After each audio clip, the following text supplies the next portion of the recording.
Hello साथियों, आज हम पढ़ने जा रहे हैं एक बहुत ही प्रसिद्ध और प्यारी कविता stopping by woods on a snowy evening. साथियों, बहुत जगह आपको ये पोएम साथियों stopping by woods on snowy evening के नाम से मिलेगा। तो बहुत जगह आपको सिर्फ स्टॉपिंग बाय वुड्स ही देखने के लिए मिलता है। तो दोनों सेम है साथियों, आपको ये नहीं सोचना है कि दोनों अलग अलग है, नहीं साथियों। तो इस वीडियो में साथियों हम लोग देखेंगे stopping by woods on a snowy evening, जिसे लिखा है अमेरिका के प्रसिद्ध कवि रॉबर्ट फ्रॉस्ट ने। और रॉबर्ट फ्रॉस्ट के आप 9th-10th में भी बहुत पोएम पढ़े भी होंगे। साथियों, ये पोएम बाहर से देखने पर बहुत सिंपल लगती है। एक व्यक्ति अपने घोड़े के साथ बर्फ से ढके जंगलों के पास रुकता है, लेकिन इस सादगी के पीछे छुपा है एक गहरा फिलोसफिकल मैसेज। जीवन के सफर, जिम्मेदारियां और आत्मा की शांति की तलाश।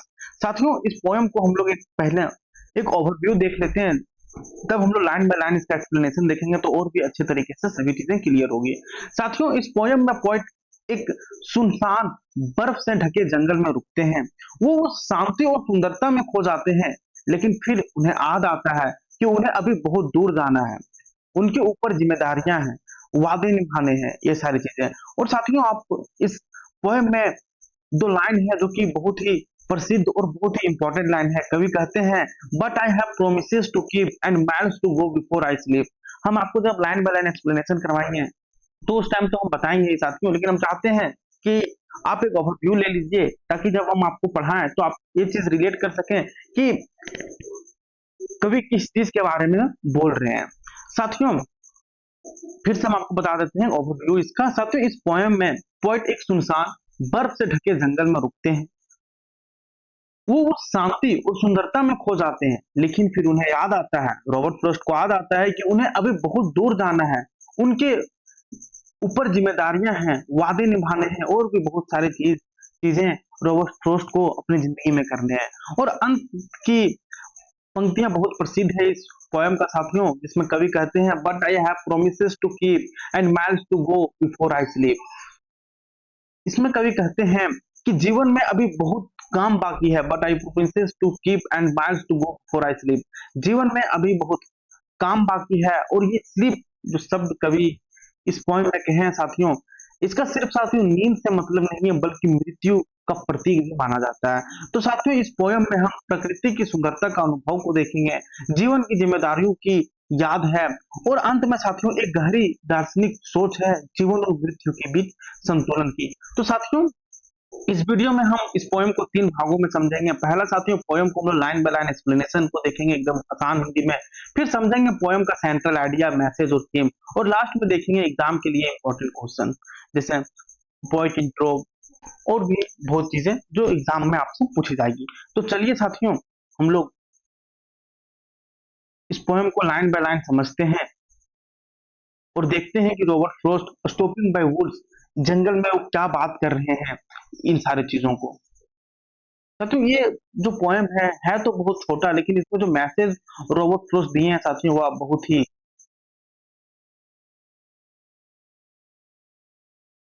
इम्पोर्टेंट है। वो इसमें अपने जीवन मतलब देखिए, अब जब हम आपको बताएंगे तो उस समय सारी चीजें तो क्लियर हो ही जाएगी, तो आपको घबराने की आवश्यकता नहीं है। तो चलिए हम डायरेक्ट पीडीएफ में चलते हैं। और यदि आपने प्रीवियस वीडियो को नहीं देखा है साथियों, तो आपको प्लेलिस्ट में सारे वीडियोस मिल जाएंगे, वहां से आप सारे वीडियोस को देख सकते हैं। देखिए, stopping by woods on a snowy evening by Robert Frost. Robert Frost पहले लाइन में कहते हैं, whose woods these are I think I know। कवि कहते हैं, मुझे लगता है, मुझे पता है ये जंगल किसके हैं। whose woods these are I think I know। कवि कहते हैं, रॉबर्ट फ्रॉस्ट कह रहे हैं कि मुझे लगता है, मुझे पता है ये जंगल किसके हैं। साथियों, कवि एक बर्फीले शाम को जंगल के पास रुका है। वह जानता है कि ये जंगल किसी गांव वाले के हैं, पर वह यहाँ पर नहीं है। फिर कवि कहते हैं दूसरे लाइन में, his house is in the village though. उसका घर तो गांव में है। और फिर कवि कहते हैं, और कवि निश्चित हो जाते हैं कि उस जंगल का मालिक उसे यहाँ रुकते हुए नहीं देख पाएगा, क्योंकि वह अभी अपने गांव में है। He will not see me stopping here to watch his woods fill of the snow. इसके बाद कवि कहते हैं, और उन्हें लगता है कि वह मुझे यहाँ ठहरते हुए नहीं देखेगा, और जब मैं जंगल को बर्फ से ढकते हुए देख रहा हूँगा तो वो मुझे नहीं देख पाएगा। साथियों, यहाँ कवि उस शांत और सफेद बर्फ से ढके जंगल के सौंदर्य में खो गया है और उसी के बारे में बात कर रहा है। तो वही है कि he will not see me stopping here to watch his woods fill up with snow. वह मुझे यहाँ ठहरते हुए नहीं देखेगा जब मैं जंगल को बर्फ से ढकते हुए देख रहा हूँगा। इसके बाद कवि दूसरे स्टैंजा में बोलते हैं साथियों, my little horse must think it queer to stop without a farm house near. देखिए, इसमें कवि कहते हैं कि मेरा छोटा घोड़ा शायद सोच रहा होगा कि यह अजीब जगह है रुकने की, क्योंकि आसपास कोई घर भी नहीं है। यहाँ फार्म हाउस का मतलब है साथियों कि आसपास कोई घर भी नहीं है। और कवि अपने में ही सोच रहे हैं कि मेरा जो छोटा घोड़ा है, जो छोटे घोड़े में सफर कर रहे हैं, तो कवि कहते हैं कि मेरा छोटा घोड़ा शायद सोच रहा होगा कि यह अजीब जगह नहीं है रुकने की, क्योंकि आसपास तो कोई घर भी नहीं है। साथियों, यहाँ कोई सामान्य रुकने की जगह नहीं थी, क्योंकि यहाँ पूरी जंगल, झील और बर्फ, कोई इंसान चिन्ह नहीं थी यहाँ पर। फिर कवि कहते हैं, between the woods and frozen lake the darkest evening of the year. साथियों, जंगल और जमी हुई झील के बीच साल की सबसे अंधेरी शाम थी। Between the woods and frozen lake the darkest evening of the year. जंगल और जमी हुई झील के बीच साल की सबसे अंधेरी शाम थी। साथियों, ये पंक्ति कविता का माहौल बहुत गहराई से खींचती है। कवि इसमें बोलते हैं कि जंगल और जमी हुई झील के बीच साल की ये सबसे अंधेरी शाम है। क्यों साथियों, कवि इसलिए ये कविता को एकदम पूरा गहराई में खींचती है, क्योंकि साथियों काली शाम, बर्फ, अकेलापन और गहराई, आप समझ रहे, शांति। फिर थर्ड स्टेंजा में कवि कहते हैं साथियों कि he gives his harness bell का shake to ask if there is some mistake. साथियों, कवि कहते हैं कि घोड़ा अपनी बेल्स मतलब साथियों घंटियां हिलाता है, मानो पूछ रहा हो क्या कोई गलती हुई है। देन कवि कहते हैं, the only other sound the sweep of easy wind and downy flake. साथियों, कवि कहते हैं बाकी बस एक हल्की हवा और बर्फ के नरम टुकड़ों की आवाज है। वही है कि he gives his harness bells a shake to ask if there is some mistake. घोड़ा अपनी बेल्स मतलब घंटियां हिलाता है, मानो साथियों कि वह पूछ रहा हो क्या कोई हमसे गलती हो गई है। साथियों, जैसे घोड़ा कह रहा हो हम यहाँ क्यों रुके हैं, यह जगह तो रुकने के लायक नहीं है। फिर अगले लाइन में कवि कहते हैं, the only other sound the sweep of easy wind and downy flake. साथियों, बाकी बस एक हल्की हवा और बर्फ के नरम टुकड़ों की आवाज है। साथियों, पूरे दृश्य में सिर्फ सन्नाटा और प्रकृति की कोमल ध्वनि है। देन फोर्थ स्टेंजा में कवि कहते हैं साथियों, the woods are lovely dark and deep. The woods are lovely dark and deep. ये जंगल बेहद सुंदर है, गहरे हैं, शांत और रहस्यमय है। The woods are lovely dark and deep मतलब ये जंगल बेहद सुंदर हैं, गहरे हैं, शांत हैं और रहस्यमय है। साथियों, कवि इस दृश्य में खो जाना चाहते हैं, यह उसे मोह लेता है। साथियों, फिर कवि कहते हैं, but I have promises to keep and miles to go before I sleep. ठीक है साथियों, यही दो दो लाइन है साथियों, बहुत ही इंपॉर्टेंट है। और इसका अर्थ ना साथियों आप समझिएगा तो आप ऐसा नहीं है कि कभी घर जा रहे हैं तो वो बोल रहे हैं कि हमको भी बहुत दूर जाना है, वो अपने जिंदगी के बारे में बोल रहे हैं साथियों। तो वही है कि बोल रहे हैं कवि कि but I have promises to keep, लेकिन मुझे वादे भी निभाने हैं। But I have promises to keep, लेकिन मुझे वादे भी निभाने हैं। साथियों, यहीं से कविता अपने सबसे गहरे अर्थ पर पहुंचती है। कवि को याद आता है उसे अभी जीवन में बहुत कुछ करना है। And miles to go before I sleep, and miles to go before I sleep. मुझे सोने से पहले बहुत दूर जाना है। हाँ, मुझे सोने से पहले बहुत दूर जाना है। मतलब साथियों, यहाँ स्लीप का मतलब साथियों सिर्फ नींद नहीं है, बल्कि मृत्यु भी हो सकता है। कवि मानता है कि जब तक जिंदा है कर्तव्यों से मुंह नहीं मोड़ा जा सकता। कहने का मतलब साथियों, कभी कभी होता है ना कि बहुत को ज्यादा ओवर थिंक कर लेते हैं। हम एक पोएम से आपको हट के बता रहे हैं कि बहुत को ऐसे होते हैं जो जिंदगी में बहुत ओवर थिंक कर लेते हैं किसी टेंशन की वजह से। तो वो सोचने लगते हैं कि ये जीवन अब मेरे लिए नहीं है, अब हम इससे दूर चले जाते हैं, कुछ कर लेते हैं या फिर घर को त्याग देते हैं। तो साथियों, ऐसा करने से कोई फायदा नहीं है। तो वही कवि कहते हैं और कवि मानते भी हैं कि जब तक जिंदा है कर्तव्यों से मुंह नहीं मोड़ा जा सकता, चाहे कितनो टेंशन हो जाए, कितनो आप किसी चीज में आप पूरा मन मोहित हो जाए आपका, लेकिन आप अपने कर्तव्यों से नहीं भाग सकते हैं। तो वही है साथियों कि the woods are lovely dark and deep. ये जंगल बेहद सुंदर है, गहरे, शांत और रहस्यमय से भरा हुआ है। कवि इस दृश्य में खो जाना चाहते हैं, क्योंकि उसे एकदम वहां पर एकदम शांति लग रहा है, ना वहां पर जंगल का मालिक है, ना कोई आदमी है, एकदम पूरा सन्नाटा और एकदम पूरा रहस्यमय और बहुत ही शांति जगह है, पूरा रहस्यमय से भरा हुआ। कवि इस दृश्य में खो जाना चाहते हैं, मान लो उसे एकदम पूरा मोह मोह मतलब मान लो उसे पूरा उनका मन मोह गया है वहां पर। But I have promises to keep, लेकिन फिर कवि को याद आता है, लेकिन मुझे वादे भी तो निभाने हैं।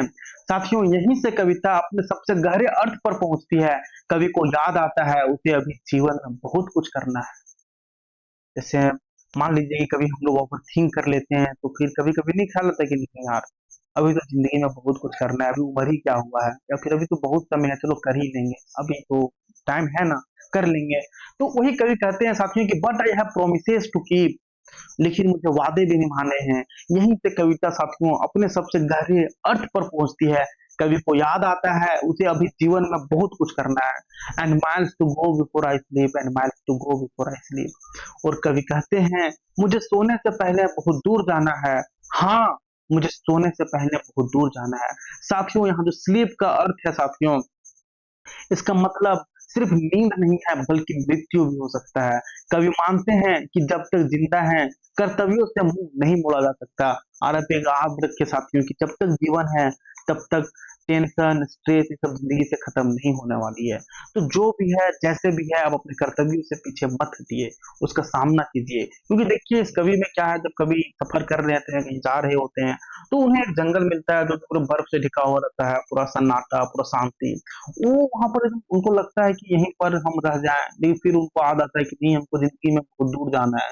दूर जाना है साथियों, कहने का मतलब ऐसा नहीं कि उसको किसी लक्ष्य में पहुंचना है, कि मान लीजिए कि हम कोई कहीं सफर कर रहे हैं, तो ऐसा नहीं कि हम एक जगह तक हमको जाना है, या मान लीजिए घर जाना है, या फिर कोई हाँ कहीं जाना है। कभी यहाँ पर साथियों जीवन को भी और भी आगे ले जाना चाहते हैं। तो वही कभी बोलते हैं and miles to go before I sleep, मुझे सोने से पहले बहुत दूर जाना है। यहाँ रहने से पहले मुझे बहुत दूर जाना है। हाँ, मुझे सोने से पहले बहुत दूर जाना है। तो वही सारी चीजें हैं साथियों। तो आइए हम इसे एक बार समरी के जैसा पढ़ते हैं साथियों, समरी समझते हैं इसका जो अभी तक हमने पढ़ा। साथियों, यह कविता हमें दिखाती है कि कैसे प्रकृति की शांति और सुंदरता हमें अपनी ओर खींचती है। यही ना देखें हम लोग कि कैसे प्रकृति की शांति और सुंदरता हमें अपनी ओर खींचती है, लेकिन जीवन में हमारे ऊपर कुछ जिम्मेदारियां और वादे भी होते हैं, जिन्हें हम चाहें तो भी नजरअंदाज नहीं कर सकते हैं। साथियों, कभी उस सुनसान बर्फीली शाम में जंगल की सुंदरता में खो जाना चाहते हैं, लेकिन उस अंत में उसे याद आता है कि उसे अभी बहुत कुछ करना है, बहुत से वादे निभाने हैं, और मीलों का सफर भी उन्हें तय करना है। साथियों, तब जाकर वह विश्राम यानी नींद, या फिर ये विश्राम साथियों मृत्यु भी हो सकती है। तो वही कहते हैं कि तब जाकर वह विश्राम यानी नींद की ओर बढ़ सकेंगे। तो साथियों, ये था इसका एकदम लाइन बाय लाइन समरी। थोड़ा देर में बात करते हैं।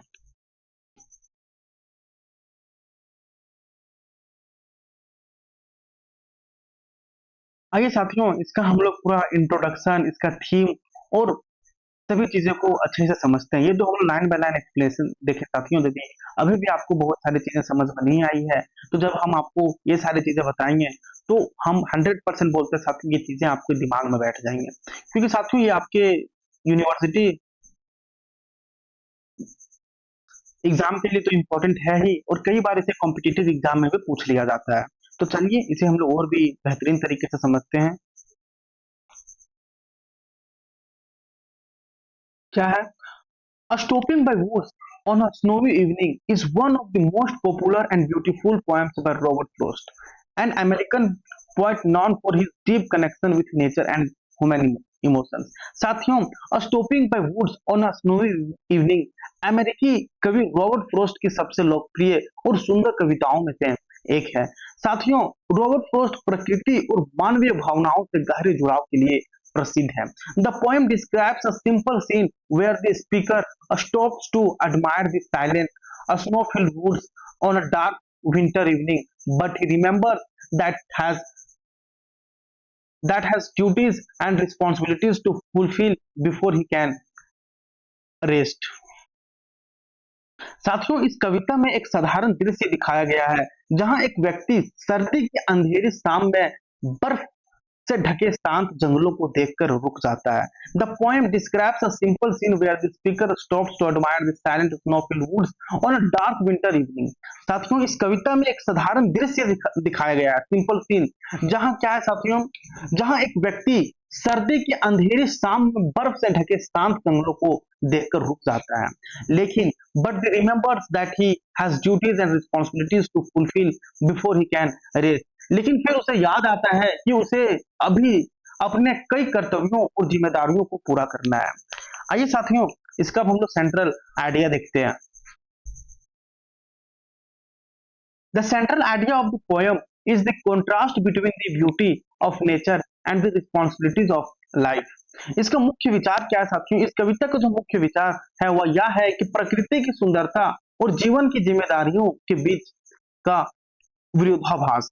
The central idea of the poem is contrast between the beauty of nature and the responsibilities of life.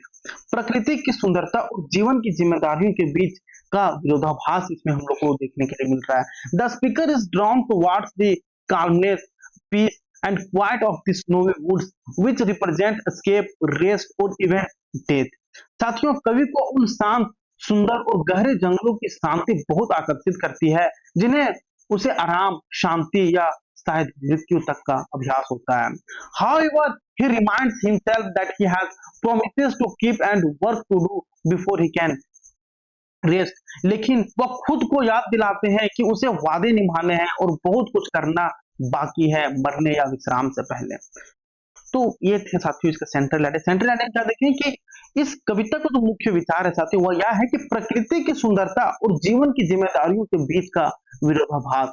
कवि को शांत, सुंदर और गहरे जंगलों की शांति बहुत आकर्षित करती है, जिनमें उसे आराम, शांति या शायद मृत्यु तक का अभ्यास होता है, लेकिन वह खुद को याद दिलाते हैं कि उसे वादे निभाने हैं और बहुत कुछ करना बाकी है मरने या विश्राम से पहले।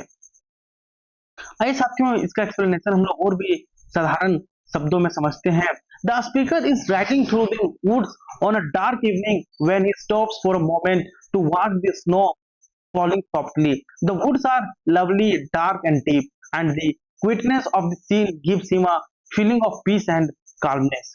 साथियों, कवि एक अंधेरी ठंडी शाम में घोड़े पर सवारी कर रहा है।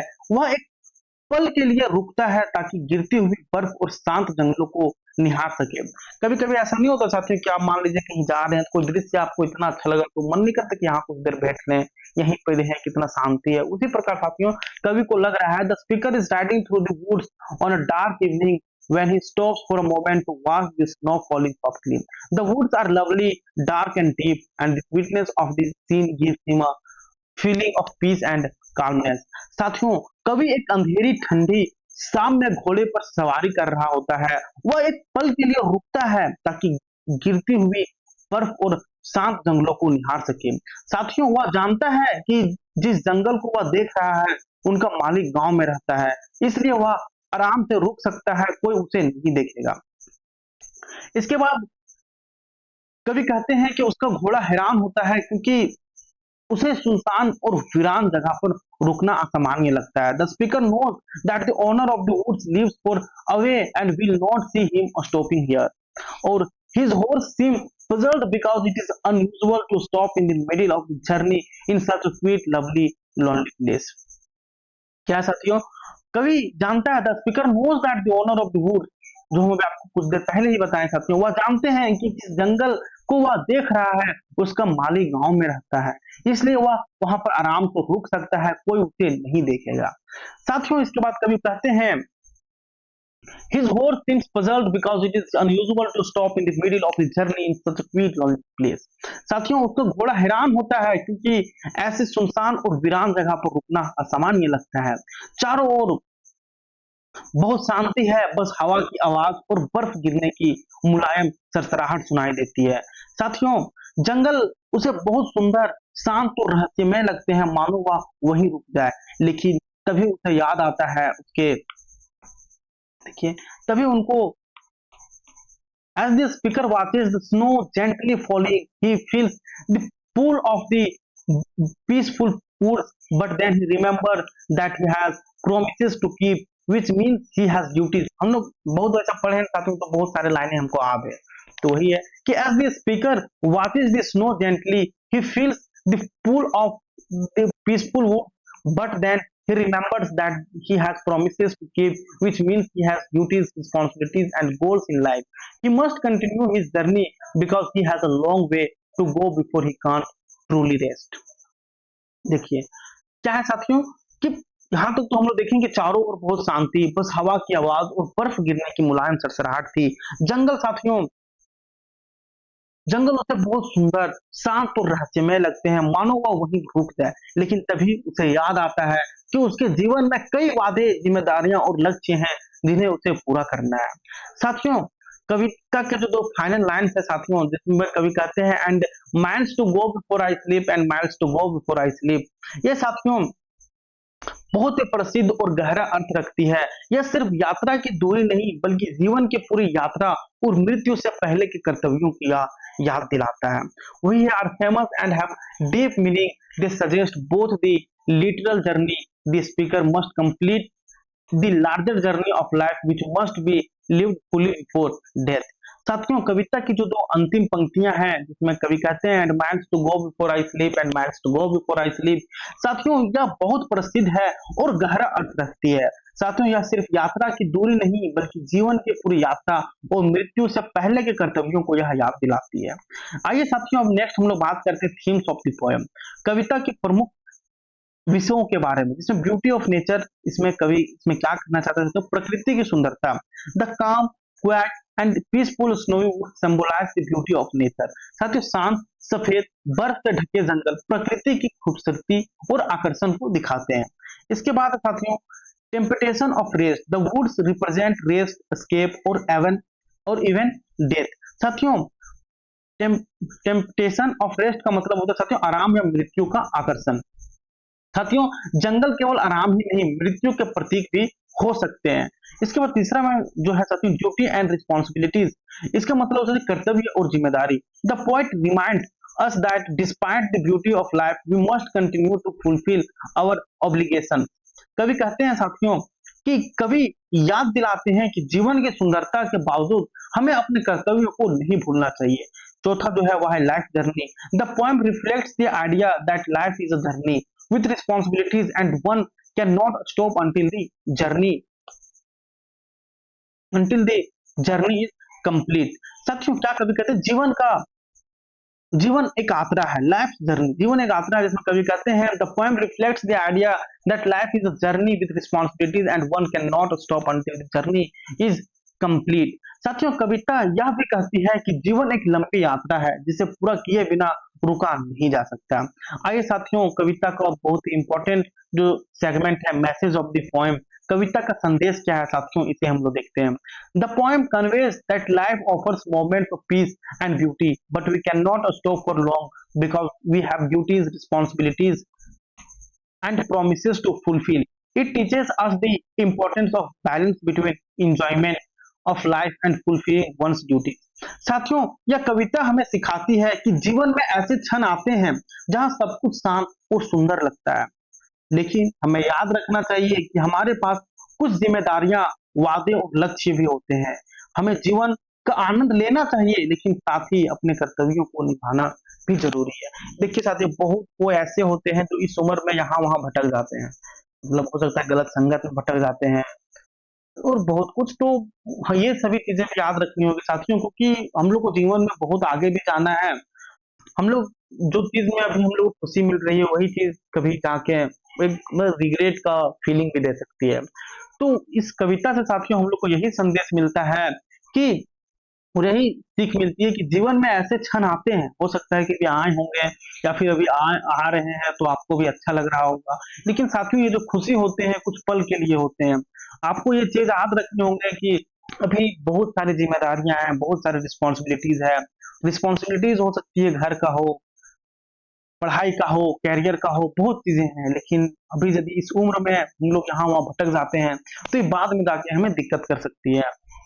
तो वही इस कविता से हमें सीख मिलती है कि जीवन में ऐसे क्षण आते हैं जहाँ सब कुछ शांत और सुंदर लगता है, लेकिन हमें याद रखना चाहिए कि हमारे पास कुछ जिम्मेदारियां, वादे और लक्ष्य भी होते हैं। हमें जीवन का आनंद लेना चाहिए, सब कुछ कीजिए साथियों, लेकिन साथ में ये चीज का भी ध्यान रखिए, अपने कर्तव्यों को निभाने से कभी भी पीछे मत हटिए। तो ये सारी चीजें थे साथियों। और नेक्स्ट जो सेगमेंट है साथियों वह है सिंबोलिज्म एंड इमेजरी। मतलब साथियों प्रतीक और कल्पनाएं। द वुड्स का मतलब है साथियों symbol of peace, beauty, mystery and possibly death. इसमें साथियों जंगल, द वुड्स का मतलब है आपका शांति, सुंदरता, रहस्य और मृत्यु का प्रतीक। और है आपका snow and darkness represent calmness, isolation and silence. और साथियों बर्फ और अंधेरा का मतलब है साथियों आपका एकांत, ठंडापन और गहरी सोच का संकेत। Horse symbol of practically common sense and worldly duties. साथियों यहाँ घोड़ा व्यवहारिकता, विवेक और जमीन से जुड़ी सोच का प्रतीक को दिखाता है। The journey symbol of life itself, जीवन की पूरी यात्रा और समय का बहाव। आइए साथियों कुछ इंपॉर्टेंट लाइन्स है और उसका मीनिंग है, इसे हम लोग समझते हैं। कई बार आपको इंपॉर्टेंट लाइन्स का उसका मीनिंग लिखने के लिए आ जाता है। The woods are lovely, dark and deep. इसका मीनिंग है साथियों the woods attract the speaker with their beauty and mystery. साथियों यह पंक्ति दर्शाती है कि जंगल बहुत सुंदर, रहस्यमय और आकर्षक है, मानो वहां खो जाने का मन हो जाए। The woods are lovely, dark and deep. The woods attract the speaker with their beauty and mystery. तो वही है साथियों कि यह पंक्ति दर्शाती है कि जंगल बहुत सुंदर, रहस्यमय और आकर्षक है, मानो वहां खो जाने का मन हो जाए। इसके बाद but I have promises to keep and miles to go before I sleep. इसका मीनिंग है the speaker must fulfil his duties and responsibility before he can rest और डाई। साथियों कवि को याद आता है कि उसके पास जिम्मेदारियां हैं और जीवन में अभी बहुत कुछ करना बाकी है। इसके बाद कवि बोलते हैं साथियों, इसके बाद साथियों आपका इंपॉर्टेंट क्वेश्चन आ जाते हैं जिसमें कवि मतलब जिसमें है पहला क्वेश्चन है what is the central idea of Robert Frost poems stopping by woods on a snowy evening. इस कविता का मुख्य विचार क्या है। और क्वेश्चन नंबर 2 है साथियों what do the woods symbolise in the poem. इस कविता में जंगल किन बातों का प्रतीक है। क्वेश्चन नंबर 3 है साथियों explain the meaning of the line and miles to go before I sleep.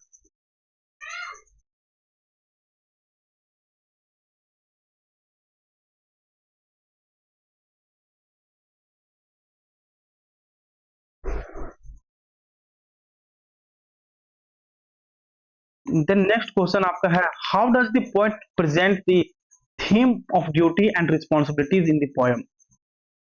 कवि इस कविता में कर्तव्य और जिम्मेदारी की भावना को कैसे दर्शाते हैं। तो साथियों यहाँ पर आपको यूनिट 1 खत्म होता है। इसके बाद हमने यहाँ यूनिट 1 के बहुत इंपॉर्टेंट क्वेश्चन दिए हैं। इसके बाद साथियों आपका यूनिट 2 स्टार्ट होता है। तो यूनिट 2 हम लोग नेक्स्ट वीडियो में देखेंगे। आप कहें साथियों तो जो इसका आंसर है मैं आपको समझा देते हैं क्योंकि अभी टाइम है, देख लीजिए। What is the central idea of Robert Frost poem stopping by woods on a snowy evening. साथियों इस कविता का मुख्य विचार आपसे पूछा जा रहा है कि what is the central idea of Robert Frost stopping by woods on a snowy evening. तो साथियों इस कविता का जो मुख्य विचार है कि जीवन में चाहे कितनी भी सुंदर और शांत चीजें मिले, हमें अपने कर्तव्यों और जिम्मेदारियों को नहीं भूलना चाहिए, है ना। यही चीजें शायद देखें हम लोग ना। कभी एक शांत बर्फ से ढके जंगल के सौंदर्य में खो जाता है, लेकिन उसे याद आता है कि उसे अभी कई वादे निभाने हैं और लंबा सफर तय करना है। यह कविता साथियों हमें संदेश देती है कि जब तक जीवन है तब तक हमें अपनी जिम्मेदारियां निभाते रहना चाहिए।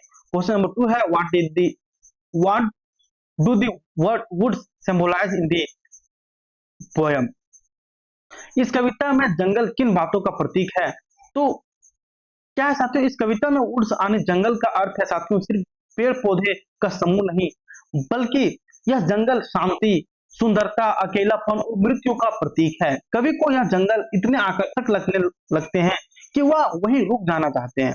इसके बाद मानो यह जगह उसे दुनिया की भागदौड़ से राहत देने वाली हो, लेकिन यह अस्थाई मतलब अस्थाई विश्राम का भी संकेत हो सकता है। क्वेश्चन नंबर 3 है explain the meaning of the line and miles to go before I sleep. साथियों क्वेश्चन नंबर 3 क्या बोलता है कि कवि इस पंक्ति में कर्तव्य और जिम्मेदारी की भावना को कैसे दर्शाते हैं। And miles to go before I sleep, sorry नहीं, ये तो question number how does the poet present the theme of duty and responsibility, तो क्वेश्चन नंबर 4 है ना। क्वेश्चन नंबर 4 में कवि बोलते हैं कि इस कविता में कर्तव्य और जिम्मेदारी की भावना को कैसे वे दर्शाते हैं। क्वेश्चन नंबर 3 है आपका explain the meaning of the line and miles to go before I sleep. इस पंक्ति का गहरा अर्थ क्या है साथियों, इसके बारे में आपको पूछा जा रहा है। तो इसका गहरा अर्थ क्या है साथियों, हमने देखा भी और चलिए हम लोग देखते भी हैं। ये तो आपका नहीं, तो आंसर तो यहाँ पे दिया हुआ नहीं है ना। इसका क्या है साथियों, explain the meaning of the line and miles to go before I sleep. इसका मतलब है साथियों, इस कविता की सबसे प्रसिद्ध और गहरी पंक्ति है साथियों, जैसे हम आपको पहले भी बता चुके हैं। इसका सीधा अर्थ है साथियों, मुझे सोने से पहले बहुत दूर जाना है। और साथियों यहाँ जो स्लीप का मतलब है वह सिर्फ नींद नहीं बल्कि यह मृत्यु का भी प्रतीक हो सकता है। कवि कहना चाहते हैं कि जब तक वह जीवित है उसे अपने जीवन के सारे वादे और जिम्मेदारियां पूरी करनी है। यह पंक्ति यह भी बताती है कि जीवन एक लंबी यात्रा है जिसे ठहरने का समय नहीं, बस चलते जाना है। जैसे क्वेश्चन नंबर 4 है how does the poet represent the theme of duty and responsibility in the poem. इस पोएम में कवि ड्यूटी और रिस्पांसिबिलिटीज को कैसे प्रेजेंट कर रहे हैं। तो साथियों इस कविता में पहले जंगल की सुंदरता, शांति और रहस्यमय वातावरण का वर्णन करते हैं कवि, तो उसे अपनी ओर आकर्षित करता है वे सारी चीजें, लेकिन अंत में वह खुद को याद दिलाते हैं कि उसके पास वादे निभाने हैं और वह किसी एक सुंदर पल में हमेशा के लिए नहीं रुक सकते। यह साथियों यह कविता का मुख्य संदेश है कि कर्तव्य और जिम्मेदारियां हमारे जीवन का अहम हिस्सा है। चाहे रास्ता कितना भी सुंदर और आरामदायक क्यों ना लगे, हमें अपनी मंजिल तक पहुंचना जरूरी है। और साथियों देखिए सिर्फ रॉबर्ट फ्रॉस्ट का कहानी नहीं है साथियों, ये हम सभी का कहानी है कि हम लोग को चाहे कोई चीज कितना भी अच्छा क्यों नहीं लगे, लेकिन हमें अपना कर्तव्यों और जिम्मेदारियों से दूर नहीं जाना चाहिए, क्योंकि साथियों ये हमारे जीवन का एक अहम हिस्सा है। चाहे रास्ता कितना भी सुंदर और आरामदायक क्यों ना लगे, हमें अपनी मंजिल तक पहुंचना जरूरी है।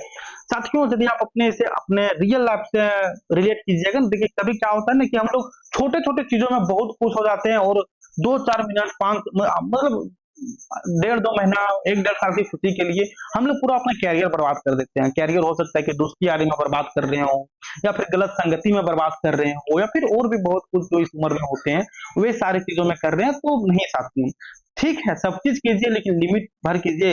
ये चीज को आपको हमेशा याद रखना होगा साथियों कि कोई भी चीज कितनो सुंदर और आरामदायक क्यों ना लगे, लेकिन अपनी मंजिल तक पहुंचना बहुत जरूरी है। अभी क्या हम लोग इसमें देखें साथियों को रॉबर्ट फ्रॉस्ट को जंगल में कितना उन्हें शांति और बहुत अच्छा लगा, वो उसे तो जंगल एकदम पूरा मोह लिया साहब को, लेकिन वो क्या किए, उनको फिर याद आता है कि नहीं भाई हमको तो अभी जिंदगी में बहुत दूर जाना है, बहुत वादे निभाने हैं, बहुत जिम्मेदारियां निभाने हैं, अभी हम यहाँ पे नहीं रुक सकते हैं।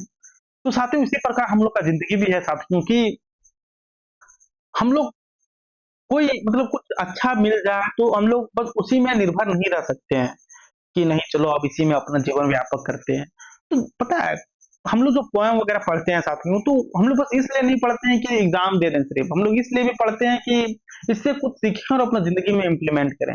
यहाँ पर रॉबर्ट फ्रॉस्ट आते हैं तो सारी दुनिया को जो मोह माया है साथियों उसे छोड़कर वह जंगल में ही मग्न हो जाते हैं, वहीं पर रह जाते हैं। क्योंकि देखिए जंगल इतना वीरान था ना कि उनके घोड़े को भी लगता था कि यहाँ तो आसपास कोई फार्म हाउस भी नहीं है, तो फिर यहाँ पर रॉबर्ट फ्रॉस्ट रुके क्यों हैं।